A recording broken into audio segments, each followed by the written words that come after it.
What the fuck is up? Junebug, back again.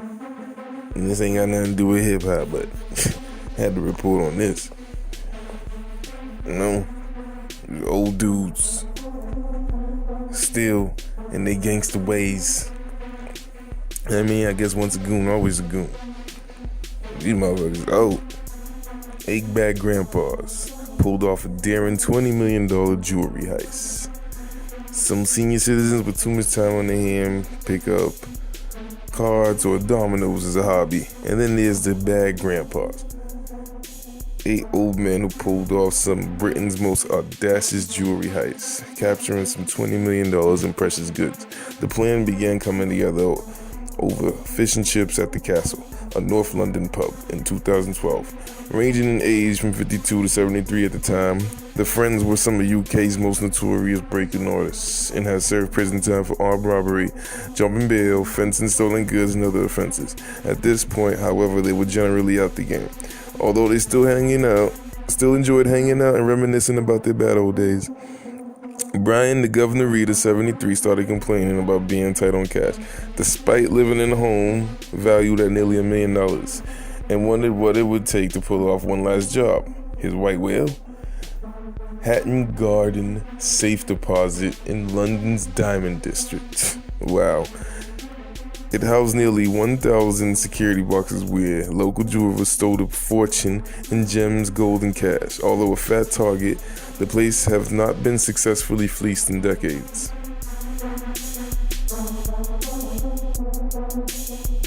Somehow the fanciful musing metastasized into a bona fide plan, largely masterminded by Rita. As chronicled in the new book, The Last Job, the bad grandpas in the Hatton Garden heist. The Friends, who dubbed themselves the Firm, spent 3 years plotting their career-topping caper. This representing the final hurrah. Author Dan Belefsky told The Post. They were motivated by cash, but at a time in life when many of their contemporaries lived in nursing homes, the excitement of a final heist got their hearts going. The Firm started preparing. They invested in a copy of Forensics for Dummies to learn about DNA detection at crime scenes. One tip they used: scrub down the area with bleach before fleeing. Member Danny Jones, 60 years old ass, researched the best diamond tip drill for breaking through the vault's reinforced concrete wall.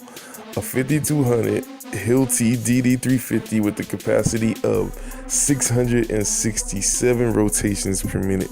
The gang watched YouTube videos for pointers on how to use the tool and planned to bring along a battering ram for the final push.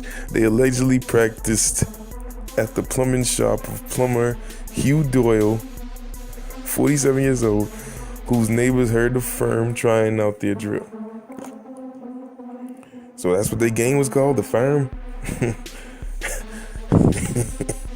I guess they was the Firm before Nas and Foxy and Nature, before they replaced Cormaga with them. It was the Thursday start of the long Easter weekend in 2015 when Rita embarked on a 20-mile bus ride from his Kent home to the Hatton Garden Safety Deposit Building, not far from the Castle Pub. There he convened with Jones and 4 others: lock and alarm specialist Michael Basil Seed, then 54, getaway driver John Kenny Collins, 74. Yeah, he was old. Your getaway driver, 74 years old. That ain't too reliable. The getaway driver was 74 years old. Oh man. And extra pairs of hands, Carl Wood, 58, and Terry Perkins, 66. After the fact, they would enlist the help of William Billy the Fish Lincoln, who would provide transportation and storage of the stolen goods. At around 8:30 p.m., the men smashed security cameras, disabled alarms, and lugged their equipment, including an assortment of tools and rolling trash cans to be loaded with jewels inside. They spent hours drilling into the wall. Perkins had to take a break for an insulin shot. He had to take a break for an insulin shot. Yep. Getaway driver Collins dozed off while serving as a lookout in a building across the street. Oh man, it was just a disaster. Finally, they broke through, only to come up against the steel backs of safety deposit boxes. Jones punched at them with the ram until the tools shattered into pieces. On Friday morning, frustrated by their failure, the old-timers decided to head home for a nap. They earned that nap. They planned to meet up again in the wee hours of Easter. Enough time for them to get their hands on a more powerful hydraulic ram. But by the time Sunday rolled around, Rita had lost faith and backed out. Wood showed up, changed his mind, and left. Undaunted, the remaining firm members were pleased that there would be too fewer people sharing the take. They felt that they had nothing to lose, said Belevsky. There was a brazenness that was born of age. Finally, with the cheerleading Jones urging, "Smash that up," they penetrated the steel backing. Climbing through the narrow hole, the robbers emptied some 70 boxes, stopping only when they gathered more loot than they could roll out in trash cans. On Tuesday morning, a jeweler with offices on the same floor as the vault encountered the trash premises. The last job quotes a security guard. It was like the last job, which is the book, quotes the security guard. It was like a bomb hit the place. Damn, they done fucked it up. Them old dudes got in there, just fucked shit up. Outraged customers tried to assess the financial damage. The London Metropolitan Police's elite law enforcement division, the Flying Squad, swooped in to investigate, but the Forensics for Dummies bleach tip had worked. Not a single fingerprint remained. Well, still the crime was far from perfect, as Belevsky put it. The old man had failed in one big way, by not understanding technology. Ignoring the fact that they lived in what is said to be the world's most surveilled nation, the bad grandpa showed no respect for England's CCTV system. With its extensive network of cameras on streets and in public places, detectives made their first ID by discerning ownership of Collins' Mercedes-Benz, in which he foolishly drove to the crime scene. These supposed to be professionals, man. So they must have been doing this back when there was no cameras and shit, Back when probably even had street lights in the streets and shit, They ain't give a shit about no cameras. But yeah, soon after, investigators managed to bug some of the gang members' automobiles. They surreptitiously heard the firm's members crowing about their crime and bad-mouthing each other. Rita, once nicknamed the Master, was mercilessly derided behind his back.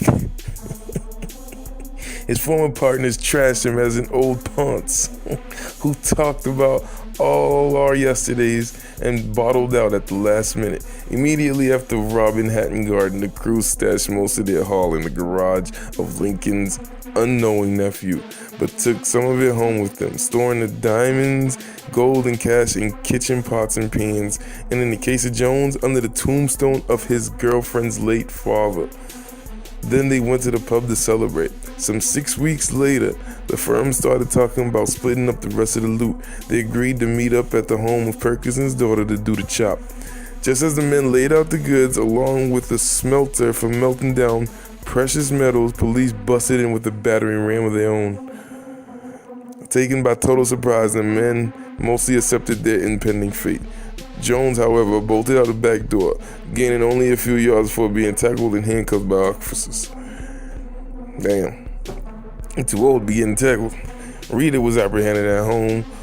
Wood was arrested getting out of his car and promptly wet himself. They had to throw that in there. I'm sure he ain't wet himself because he was scared. Just probably couldn't hold it. Despite the cold feet of Rita and Wood, Britain's legal system made no accommodations for second thoughts. Oh man. So they might as well should have went through with it. Still got the same shit. They would have got if they would have went through with it. All 6 of the main crew pleaded guilty, receiving prison sentences of around 7 years each. Lincoln also got 7 years, and Doyle received a suspended sentence. Perkins died behind bars in 2015 after a heart attack. So sad. The others continued to serve terms at Belmarsh Prison, a maximum security facility in southeast London that now houses Julian Assange. Oh man, ain't that the WikiLeaks dude? Say gonna kill his ass. Through it all, public sympathy sided with the bad grandpas. The gang members didn't hurt anyone, and there was a feeling of good on them, said Belevsky, who believes the surviving firm members are finally done with crime. If they bore a hole through Belmarsh, that would be impressive, but I don't think they will be escaping anytime soon. Bam. And these are some old motherfuckers, yeah.